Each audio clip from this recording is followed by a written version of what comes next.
ನಿನ್ನ ಮನಸ್ಸು ಒಂದೇ ವಿಷಯವನ್ನು ಮತ್ತೆ ಮತ್ತೆ ಯೋಚಿಸುತ್ತಿದೆಯೇ? ರಾತ್ರಿ ಮಲಗುವಾಗಲೂ ಅದೇ ಚಿಂತೆ ನಿನ್ನನ್ನು ಕಾಡುತ್ತಿದೆಯೇ? ಭವಿಷ್ಯದ ಭಯ, ಹಳೆಯ ತಪ್ಪುಗಳ ನೋವು, ಜನರ ಅಭಿಪ್ರಾಯಗಳ ಚಿಂತೆ ನಿನ್ನ ಶಾಂತಿಯನ್ನು ಕಸಿದುಕೊಂಡಿದೆಯೇ? ಹಾಗಿದ್ದರೆ ಇಂದು ನಾನು ಕೃಷ್ಣನಾಗಿ ನಿನಗೆ ಒಂದು ಸತ್ಯವನ್ನು ಹೇಳಲು ಬಂದಿದ್ದೇನೆ. ನಿನ್ನ ಜೀವನವನ್ನು ನಾಶ ಮಾಡುತ್ತಿರುವುದು ಸಮಸ್ಯೆಗಳಲ್ಲ, ಆ ಸಮಸ್ಯೆಗಳ ಬಗ್ಗೆ ನೀನು ಅತಿಯಾಗಿ ಯೋಚಿಸುವ ಅಭ್ಯಾಸ. ಒಂದು ವಿಷಯವನ್ನು ನೆನಪಿಟ್ಟುಕೋ, ಚಿಂತೆ ಮಾಡುವುದರಿಂದ ಸಮಸ್ಯೆ ಚಿಕ್ಕದಾಗುವುದಿಲ್ಲ, ಆದರೆ ನಿನ್ನ ಮನಸ್ಸು ದುರ್ಬಲವಾಗುತ್ತದೆ. ಆದ್ದರಿಂದ ಈ ಕ್ಷಣದಿಂದ ನನ್ನ ಮಾತುಗಳನ್ನು ಗಮನದಿಂದ ಕೇಳು. ಪ್ರಿಯ ಸ್ನೇಹಿತನೇ, ನೀನು ಯೋಚಿಸುವುದು ತಪ್ಪಲ್ಲ, ಆದರೆ ಒಂದೇ ವಿಷಯವನ್ನು 100 ಬಾರಿ ಯೋಚಿಸುವುದು ನಿನ್ನ ಶಕ್ತಿಯನ್ನು ಕಸಿದುಕೊಳ್ಳುತ್ತದೆ. ಮನಸ್ಸು ಸಮಸ್ಯೆಗೆ ಪರಿಹಾರ ಹುಡುಕುವ ಬದಲು ಅದನ್ನೇ ದೊಡ್ಡದಾಗಿ ತೋರಿಸಲು ಪ್ರಾರಂಭಿಸುತ್ತದೆ. ಆಗ ಭಯ ಹೆಚ್ಚಾಗುತ್ತದೆ, ಆತ್ಮವಿಶ್ವಾಸ ಕಡಿಮೆಯಾಗುತ್ತದೆ, ನೀನು ಮುಂದೆ ಸಾಗುವ ಬದಲು ಅದೇ ಜಾಗದಲ್ಲಿ ನಿಂತು ಬಿಡುತ್ತೀಯ. ನೆನಪಿಟ್ಟುಕೋ, ಚಿಂತೆ ಎಂದಿಗೂ ಭವಿಷ್ಯವನ್ನು ಬದಲಾಯಿಸುವುದಿಲ್ಲ, ಅದು ಕೇವಲ ಇಂದಿನ ಸಂತೋಷವನ್ನು ಕದಿಯುತ್ತದೆ. ಅರ್ಜುನನು ಕುರುಕ್ಷೇತ್ರದಲ್ಲಿ ನಿಂತಾಗ ಅವನ ಮನಸ್ಸು ಕೂಡ 1000 ಪ್ರಶ್ನೆಗಳಿಂದ ತುಂಬಿತ್ತು. ನಾನು ಯುದ್ಧ ಮಾಡಬೇಕಾ, ಮಾಡಬಾರದೆ, ಗೆದ್ದರೆ ಏನು, ಸೋತರೆ ಏನು ಎಂದು ಆತ ಗೊಂದಲದಲ್ಲಿದ್ದ. ಆಗ ನಾನು ಅವನಿಗೆ ಹೇಳಿದ್ದು ಒಂದೇ ಮಾತು: ನಿನ್ನ ಕರ್ತವ್ಯವನ್ನು ಮಾಡು, ಫಲಿತಾಂಶದ ಬಗ್ಗೆ ಚಿಂತಿಸಬೇಡ. ಇಂದು ನಿನಗೂ ಅದೇ ಸಂದೇಶ. ನಿನ್ನ ಕೈಯಲ್ಲಿರುವ ಕೆಲಸವನ್ನು ಪ್ರಾಮಾಣಿಕವಾಗಿ ಮಾಡು, ಉಳಿದದ್ದನ್ನು ಸಮಯ ಮತ್ತು ದೇವರ ಮೇಲೆ ಬಿಡು. ನಿನ್ನ ಮನಸ್ಸು ಹಳೆಯ ತಪ್ಪುಗಳನ್ನು ಮತ್ತೆ ಮತ್ತೆ ನೆನಪಿಸುತ್ತಿದೆಯೇ? ಆ ದಿನ ಹಾಗೆ ಮಾತನಾಡಬಾರದಿತ್ತು, ಆ ನಿರ್ಧಾರ ತೆಗೆದುಕೊಳ್ಳಬಾರದಿತ್ತು ಎಂದು ಬೇಸರವಾಗುತ್ತಿದೆಯೇ? ಕೇಳು ಸ್ನೇಹಿತನೇ, ಹಳೆಯದನ್ನು ಯಾರೂ ಬದಲಾಯಿಸಲು ಸಾಧ್ಯವಿಲ್ಲ, ಆದರೆ ಅದರಿಂದ ಪಾಠ ಕಲಿಯಬಹುದು. ನಿನ್ನ ತಪ್ಪುಗಳು ನಿನ್ನ ಶತ್ರುಗಳಲ್ಲ, ಅವು ನಿನ್ನ ಶಿಕ್ಷಕರು. ಆದ್ದರಿಂದ ಹಳೆಯದನ್ನು ಹೊತ್ತುಕೊಂಡು ನಡೆಯಬೇಡ, ಅದರಿಂದ ಕಲಿತು ಮುಂದೆ ಸಾಗು. ಬಹಳ ಜನರು ಇನ್ನೂ ನಡೆಯದ ಘಟನೆಗಳ ಬಗ್ಗೆ ಚಿಂತಿಸುತ್ತಾರೆ. ನಾಳೆ ಏನಾಗುತ್ತೋ, ಕೆಲಸ ಸಿಗುತ್ತದೋ, ಹಣ ಸಾಕಾಗುತ್ತದೋ ಎಂದು 1000 ಪ್ರಶ್ನೆಗಳನ್ನು ಕೇಳಿಕೊಳ್ಳುತ್ತಾರೆ. ಆದರೆ ನಾಳೆಯ ಬಗ್ಗೆ ಚಿಂತಿಸುವ ಮೂಲಕ ಅವರು ಇಂದಿನ ದಿನವನ್ನು ಕಳೆದುಕೊಳ್ಳುತ್ತಾರೆ. ಭವಿಷ್ಯವನ್ನು ನಿರ್ಮಿಸುವ ಶಕ್ತಿ ಇಂದಿನ ನಿನ್ನ ಕಾರ್ಯದಲ್ಲಿದೆ. ಇಂದು ಒಳ್ಳೆಯ ಕೆಲಸ ಮಾಡು, ನಾಳೆ ತನ್ನಷ್ಟಕ್ಕೆ ತಾನೇ ಉತ್ತಮವಾಗುತ್ತದೆ. ಓವರ್ ಥಿಂಕಿಂಗ್ಗೆ ದೊಡ್ಡ ಕಾರಣ ಜನರ ಅಭಿಪ್ರಾಯದ ಭಯ. ಜನರು ನನ್ನ ಬಗ್ಗೆ ಏನು ಯೋಚಿಸುತ್ತಾರೆ, ನಾನು ಸೋತರೆ ಅವರು ಏನು ಹೇಳುತ್ತಾರೆ, ನಾನು ಬದಲಾದರೆ ಅವರು ಒಪ್ಪಿಕೊಳ್ಳುತ್ತಾರೆಯೇ? ಕೇಳು, ನೀನು ಎಷ್ಟೇ ಒಳ್ಳೆಯವನಾಗಿದ್ದರೂ ಎಲ್ಲರಿಗೂ ಇಷ್ಟವಾಗಲು ಸಾಧ್ಯವಿಲ್ಲ. ನಾನು ಕೃಷ್ಣನಾಗಿದ್ದರೂ ನನ್ನನ್ನು ತಪ್ಪಾಗಿ ಅರ್ಥ ಮಾಡಿಕೊಂಡವರು ಇದ್ದರು. ಆದ್ದರಿಂದ ಎಲ್ಲರ ಮೆಚ್ಚುಗೆಯ ಹಿಂದೆ ಓಡಬೇಡ, ನಿನ್ನ ಸತ್ಯದ ದಾರಿಯಲ್ಲಿ ನಡೆಯು. ಮನಸ್ಸು ನಿಯಂತ್ರಣವಿಲ್ಲದೆ ಇದ್ದರೆ ಅದು ಒಂದು ಕೋತಿಯಂತೆ, ಒಂದು ಆಲೋಚನೆಯಿಂದ ಇನ್ನೊಂದು ಆಲೋಚನೆಗೆ ಜಿಗಿಯುತ್ತಿರುತ್ತದೆ. ಆದ್ದರಿಂದ ಪ್ರತಿದಿನ ಸ್ವಲ್ಪ ಸಮಯ ನಿನ್ನ ಮನಸ್ಸಿಗೆ ವಿಶ್ರಾಂತಿ ಕೊಡು. ಕಣ್ಣು ಮುಚ್ಚಿ ಶಾಂತವಾಗಿ ಕುಳಿತುಕೋ, ನಿನ್ನ ಉಸಿರಾಟದ ಮೇಲೆ ಗಮನ ಕೊಡು. ನಿಧಾನವಾಗಿ ನಿನ್ನ ಮನಸ್ಸು ಶಾಂತವಾಗಲು ಪ್ರಾರಂಭಿಸುತ್ತದೆ. ಶಾಂತ ಮನಸ್ಸು ಸರಿಯಾದ ನಿರ್ಧಾರಗಳನ್ನು ತೆಗೆದುಕೊಳ್ಳುತ್ತದೆ. ಬಹಳ ಬಾರಿ ನಾವು ನಮ್ಮ ಕೈಯಲ್ಲಿಲ್ಲದ ವಿಷಯಗಳ ಬಗ್ಗೆ ಹೆಚ್ಚು ಯೋಚಿಸುತ್ತೇವೆ. ಹವಾಮಾನ ಹೇಗಿರುತ್ತದೆ, ಜನರು ಹೇಗೆ ವರ್ತಿಸುತ್ತಾರೆ, ಭವಿಷ್ಯದಲ್ಲಿ ಏನಾಗುತ್ತದೆ, ಇವೆಲ್ಲವೂ ನಿನ್ನ ನಿಯಂತ್ರಣದಲ್ಲಿ ಇಲ್ಲ, ಆದರೆ ನಿನ್ನ ಪ್ರತಿಕ್ರಿಯೆ ಮಾತ್ರ ನಿನ್ನ ಕೈಯಲ್ಲಿದೆ. ಆದ್ದರಿಂದ ನಿನ್ನ ನಿಯಂತ್ರಣದಲ್ಲಿರುವ ವಿಷಯಗಳ ಮೇಲೆ ಗಮನ ಕೊಡು, ಉಳಿದದ್ದನ್ನು ಬಿಡಲು ಕಲಿತುಕೋ. ಓವರ್ ಥಿಂಕಿಂಗ್ಗೆ ಅತ್ಯುತ್ತಮ ಔಷಧಿ ಆಕ್ಷನ್. ನೀನು ಹೆಚ್ಚು ಯೋಚಿಸುತ್ತಿದ್ದರೆ ಎದ್ದು ಒಂದು ಕೆಲಸ ಪ್ರಾರಂಭಿಸು. ಸಣ್ಣ ಹೆಜ್ಜೆಯಾದರೂ ಸಾಕು. ಕೆಲಸ ಮಾಡಲು ಆರಂಭಿಸಿದಾಗ ಮನಸ್ಸಿನ ಭಯ ಕಡಿಮೆಯಾಗುತ್ತದೆ, ಯಾಕೆಂದರೆ ಕ್ರಿಯೆ ಆತ್ಮವಿಶ್ವಾಸವನ್ನು ಹುಟ್ಟಿಸುತ್ತದೆ. ನಿಂತಿರುವ ನೀರು ಕೊಳೆತಂತೆ ಕೆಲಸವಿಲ್ಲದ ಮನಸ್ಸು ಅನಗತ್ಯ ಚಿಂತೆಗಳಿಂದ ತುಂಬುತ್ತದೆ. ಸ್ನೇಹಿತನೇ, ನೀನು ಈಗಾಗಲೇ ಜೀವನದಲ್ಲಿ ಅನೇಕ ಕಷ್ಟಗಳನ್ನು ಎದುರಿಸಿದ್ದೀಯ, ಅನೇಕ ಬಾರಿ ಬೀಳಿದ್ದೀಯ, ಆದರೆ ಮತ್ತೆ ಎದ್ದು ನಿಂತಿದ್ದೀಯ. ಹಾಗಿದ್ದರೆ ಮುಂದಿನ ಸವಾಲುಗಳನ್ನು ಎದುರಿಸಲು ಸಾಧ್ಯವಿಲ್ಲ ಎಂದು ಯಾಕೆ ಭಯಪಡುತ್ತೀಯ? ನಿನ್ನೊಳಗೆ ನೀನು ಊಹಿಸದಷ್ಟು ಶಕ್ತಿ ಇದೆ. ದೇವರು ನಿನ್ನನ್ನು ದುರ್ಬಲನಾಗಿ ಸೃಷ್ಟಿಸಿಲ್ಲ. ಪ್ರತಿ ಬೆಳಿಗ್ಗೆ ಈ ಮಾತುಗಳನ್ನು ಹೇಳು: ನಾನು ನನ್ನ ಭಯಗಳಿಗಿಂತ ದೊಡ್ಡವನು, ನಾನು ನನ್ನ ಸಮಸ್ಯೆಗಳಿಗಿಂತ ದೊಡ್ಡವನು, ನಾನು ನನ್ನ ತಪ್ಪುಗಳಿಗಿಂತ ದೊಡ್ಡವನು, ನಾನು ಇಂದಿನ ದಿನದ ಮೇಲೆ ಗಮನ ಕೊಡುತ್ತೇನೆ, ನಾನು ಶಾಂತವಾಗಿದ್ದೇನೆ, ನಾನು ಧೈರ್ಯವಾಗಿದ್ದೇನೆ. ಈ ಮಾತುಗಳು ನಿಧಾನವಾಗಿ ನಿನ್ನ ಮನಸ್ಸನ್ನು ಬದಲಾಯಿಸುತ್ತವೆ. ಪ್ರಿಯ ಸ್ನೇಹಿತನೇ, ಬಹಳ ಬಾರಿ ನಿನ್ನನ್ನು ಹೆದರಿಸುವುದು ನಿಜವಾದ ಸಮಸ್ಯೆಯಲ್ಲ, ನಿನ್ನ ಮನಸ್ಸು ಸೃಷ್ಟಿಸುವ ಕಲ್ಪನೆಗಳು.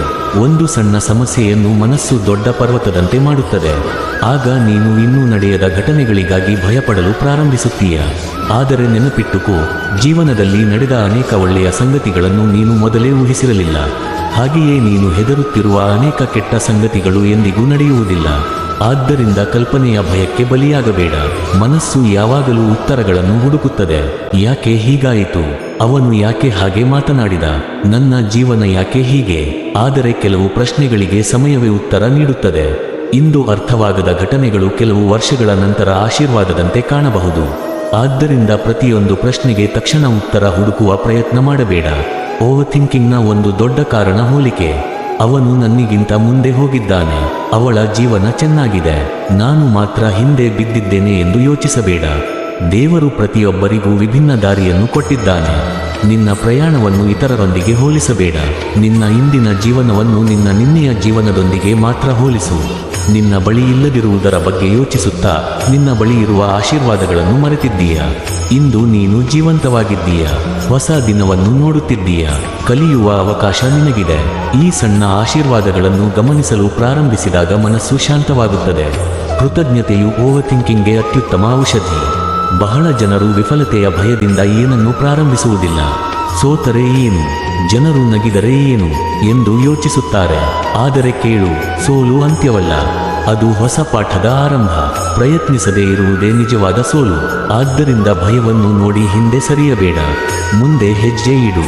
ಕೆಲವು ವಿಷಯಗಳು ನಿನ್ನ ಇಚ್ಛೆಯ ಸಮಯದಲ್ಲಿ ನಡೆಯುವುದಿಲ್ಲ, ಆದರೆ ಅದರಿಂದ ನಿರಾಶೆಯಾಗಬೇಡ. ಬೀಜ ಬಿತ್ತಿದ ತಕ್ಷಣ ಮರ ಬೆಳೆಯುವುದಿಲ್ಲ, ಅದಕ್ಕೆ ಸಮಯ ಬೇಕು. ಹಾಗೆಯೇ ನಿನ್ನ ಕನಸುಗಳಿಗೂ ಸಮಯ ಬೇಕು. ದೇವರ ಸಮಯವನ್ನು ನಂಬು. ತಡವಾಗಬಹುದು, ಆದರೆ ಸರಿಯಾದ ಸಮಯದಲ್ಲಿ ಸರಿಯಾದದ್ದು ನಿನ್ನ ಜೀವನದಲ್ಲಿ ನಡೆಯುತ್ತದೆ. ನಿನ್ನ ಮನಸ್ಸು ಒಂದೇ ವಿಷಯವನ್ನು ಮತ್ತೆ ಮತ್ತೆ ಯೋಚಿಸುತ್ತಿದೆಯೇ? ರಾತ್ರಿ ಮಲಗುವಾಗಲೂ ಅದೇ ಚಿಂತೆ ನಿನ್ನನ್ನು ಕಾಡುತ್ತಿದೆಯೇ? ಭವಿಷ್ಯದ ಭಯ, ಹಳೆಯ ತಪ್ಪುಗಳ ನೋವು, ಜನರ ಅಭಿಪ್ರಾಯಗಳ ಚಿಂತೆ ನಿನ್ನ ಸಂತೋಷವನ್ನು ಕದಿಯುತ್ತಿದೆಯೇ? ಹಾಗಿದ್ದರೆ ಇಂದು ನಾನು ಕೃಷ್ಣನಾಗಿ ನಿನಗೆ ಒಂದು ಸತ್ಯವನ್ನು ಹೇಳಲು ಬಂದಿದ್ದೇನೆ.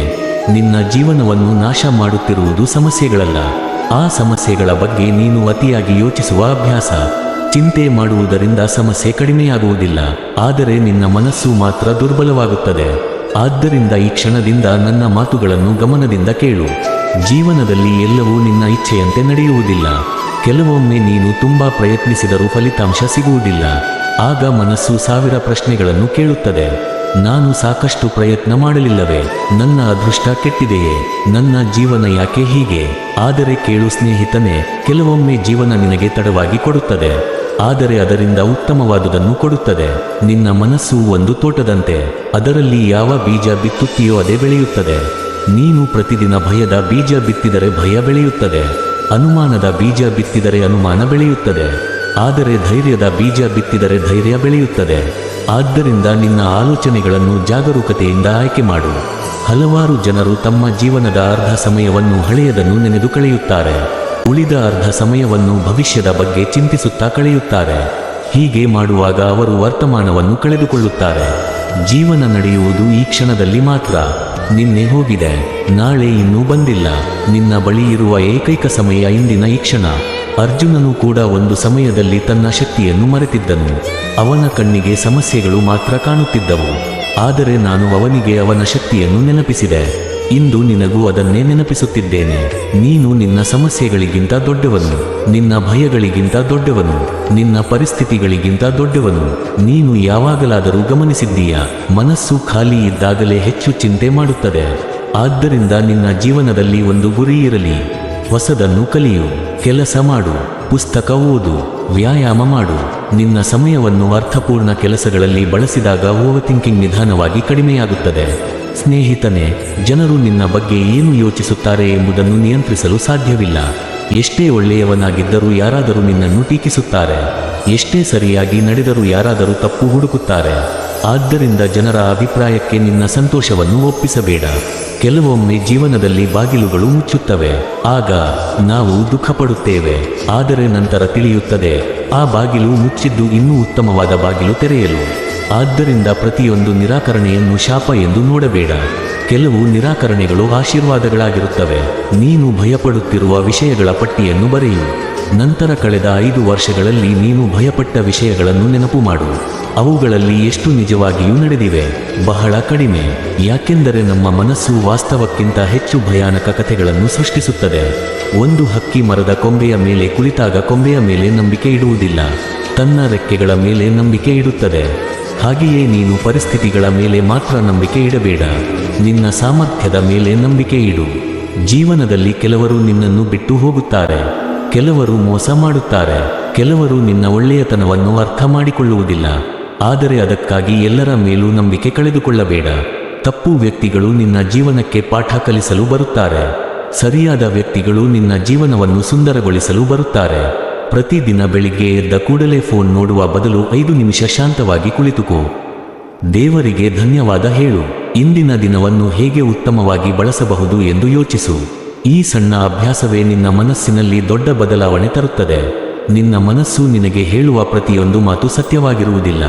ಕೆಲವೊಮ್ಮೆ ಮನಸ್ಸು ಸುಳ್ಳು ಹೇಳುತ್ತದೆ. ನೀನು ಸಾಧ್ಯವಿಲ್ಲ ಎಂದು ಹೇಳುತ್ತದೆ, ನೀನು ಸಾಕಷ್ಟು ಒಳ್ಳೆಯವನಲ್ಲ ಎಂದು ಹೇಳುತ್ತದೆ. ಆದರೆ ಆ ಧ್ವನಿಯನ್ನು ನಂಬಬೇಡ. ನಿನ್ನೊಳಗೆ ಅದಕ್ಕಿಂತ ದೊಡ್ಡ ಶಕ್ತಿ ಇದೆ. ನೀನು ಎದುರಿಸಿದ ಪ್ರತಿಯೊಂದು ಕಷ್ಟವೂ ನಿನ್ನನ್ನು ಬಲಿಷ್ಠನನ್ನಾಗಿ ಮಾಡಿದೆ. ಬೆಂಕಿಯಲ್ಲಿ ಬಂಗಾರ ಶುದ್ಧವಾಗುವಂತೆ ಕಷ್ಟಗಳಲ್ಲಿ ಮನುಷ್ಯ ಬಲಿಷ್ಠನಾಗುತ್ತಾನೆ. ಆದ್ದರಿಂದ ನಿನ್ನ ಕಷ್ಟಗಳನ್ನು ದ್ವೇಷಿಸಬೇಡ, ಅವು ನಿನ್ನನ್ನು ರೂಪಿಸುತ್ತಿವೆ. ಬಹಳ ಜನರು ಸಂತೋಷವನ್ನು ಭವಿಷ್ಯಕ್ಕೆ ಮುಂದೂಡುತ್ತಾರೆ. ಹಣ ಬಂದ ಮೇಲೆ ಸಂತೋಷವಾಗುತ್ತೇನೆ, ಯಶಸ್ಸು ಸಿಕ್ಕ ಮೇಲೆ ಸಂತೋಷವಾಗುತ್ತೇನೆ ಎಂದು ಹೇಳುತ್ತಾರೆ. ಆದರೆ ಸಂತೋಷ ಒಂದು ಗುರಿಯಲ್ಲ, ಅದು ಒಂದು ಅಭ್ಯಾಸ. ಇಂದೇ ಸಂತೋಷವಾಗಿರಲು ಕಲಿತರೆ ನಾಳೆಯೂ ಸಂತೋಷವಾಗಿರುತ್ತೀಯ. ಸ್ನೇಹಿತನೇ, ನಿನ್ನ ಜೀವನ ಒಂದು ಪುಸ್ತಕದಂತೆ. ಒಂದು ಕೆಟ್ಟ ಅಧ್ಯಾಯ ಬಂದರೆ ಪುಸ್ತಕವನ್ನು ಎಸೆದು ಬಿಡುವುದಿಲ್ಲ, ಮುಂದಿನ ಪುಟವನ್ನು ತಿರುಗಿಸುತ್ತೇವೆ. ಹಾಗೆಯೇ ಒಂದು ಕೆಟ್ಟ ಘಟನೆಗಾಗಿ ಜೀವನದ ಮೇಲೆ ಭರವಸೆ ಕಳೆದುಕೊಳ್ಳಬೇಡ. ನಿನ್ನ ಭಯಗಳನ್ನು ಎದುರಿಸುವ ಏಕೈಕ ಮಾರ್ಗ ಅವುಗಳಿಂದ ಓಡುವುದಲ್ಲ, ಅವುಗಳ ಕಡೆಗೆ ನಡೆಯುವುದು. ನೀನು ಹೆದರುತ್ತಿರುವ ಕೆಲಸವನ್ನು ಸಣ್ಣ ಪ್ರಮಾಣದಲ್ಲಿ ಪ್ರಾರಂಭಿಸು. ಪ್ರತಿದಿನ ಒಂದು ಹೆಜ್ಜೆ ಇಡು. ಧೈರ್ಯ ಎಂದರೆ ಭಯ ಇಲ್ಲದಿರುವುದು ಅಲ್ಲ, ಭಯ ಇದ್ದರೂ ಮುಂದೆ ಸಾಗುವುದು. ದೇವರು ನಿನ್ನ ಜೀವನವನ್ನು ಇತರರ ಜೀವನದೊಂದಿಗೆ ಹೋಲಿಸಿ ನಿರ್ಮಿಸಿಲ್ಲ. ಆದ್ದರಿಂದ ನಿನ್ನ ವೇಗ ಬೇರೆ ಇರಬಹುದು, ನಿನ್ನ ದಾರಿ ಬೇರೆ ಇರಬಹುದು, ನಿನ್ನ ಸಮಯ ಬೇರೆ ಇರಬಹುದು. ಆದರೆ ಅದರಿಂದ ನೀನು ತಪ್ಪು ದಾರಿಯಲ್ಲಿದ್ದೀಯ ಎಂದು ಅರ್ಥವಲ್ಲ. ಒಮ್ಮೆ ಆಳವಾಗಿ ಉಸಿರೆಳೆದು ನಿನ್ನ ಸುತ್ತಲೂ ನೋಡು. ಈಗ ಈ ಕ್ಷಣದಲ್ಲಿ ನಿಜವಾಗಿಯೂ ಎಲ್ಲವೂ ಕೆಟ್ಟಿದೆಯೇ? ಬಹುಶಃ ಇಲ್ಲ. ಹೆಚ್ಚಿನ ಸಮಸ್ಯೆಗಳು ನಮ್ಮ ತಲೆಯೊಳಗೆ ಮಾತ್ರ ದೊಡ್ಡದಾಗಿ ಕಾಣುತ್ತವೆ. ವಾಸ್ತವದಲ್ಲಿ ನಾವು ಊಹಿಸುವಷ್ಟು ಭಯಾನಕವಾಗಿರುವುದಿಲ್ಲ. ಇಂದು ನಿನ್ನ ಬಳಿ ಇರುವ ಶಾಂತಿಯನ್ನು ಕಾಪಾಡು. ಯಾಕೆಂದರೆ ಹಣ ಕಳೆದುಕೊಂಡರೆ ಮತ್ತೆ ಸಂಪಾದಿಸಬಹುದು, ಅವಕಾಶ ಕಳೆದುಕೊಂಡರೆ ಮತ್ತೊಂದು ಸಿಗಬಹುದು. ಆದರೆ ಮನಸ್ಸಿನ ಶಾಂತಿ ಕಳೆದುಕೊಂಡರೆ ಎಲ್ಲವೂ ಭಾರವಾಗುತ್ತದೆ. ಪ್ರಿಯ ಸ್ನೇಹಿತನೇ, ಓವರ್ ಥಿಂಕಿಂಗ್ ನಿನ್ನ ಭವಿಷ್ಯವನ್ನು ರಕ್ಷಿಸುವುದಿಲ್ಲ, ಅದು ಕೇವಲ ಇಂದಿನ ಸಂತೋಷವನ್ನು ಕದಿಯುತ್ತದೆ. ಆದ್ದರಿಂದ ಹಳೆಯದನ್ನು ಬಿಡು, ಭವಿಷ್ಯವನ್ನು ದೇವರಿಗೆ ಬಿಡು. ಇಂದಿನ ದಿನವನ್ನು ಸಂಪೂರ್ಣವಾಗಿ ಜೀವಿಸು. ನೆನಪಿಟ್ಟುಕೋ, ನಿನ್ನ ಮನಸ್ಸನ್ನು ನೀನು ಗೆದ್ದರೆ ಜಗತ್ತಿನ ಯಾವ ಯುದ್ಧವನ್ನಾದರೂ ಗೆಲ್ಲಬಹುದು. ಚಿಂತೆ ಮಾಡುವುದನ್ನು ಕಡಿಮೆ ಮಾಡು, ನಂಬಿಕೆಯನ್ನು ಹೆಚ್ಚಿಸು. ನಿನ್ನ ಜೀವನವನ್ನು ಬದಲಾಯಿಸುವ ಶಕ್ತಿ ಯಾವಾಗಲೂ ನಿನ್ನೊಳಗೆ ಇರುತ್ತದೆ.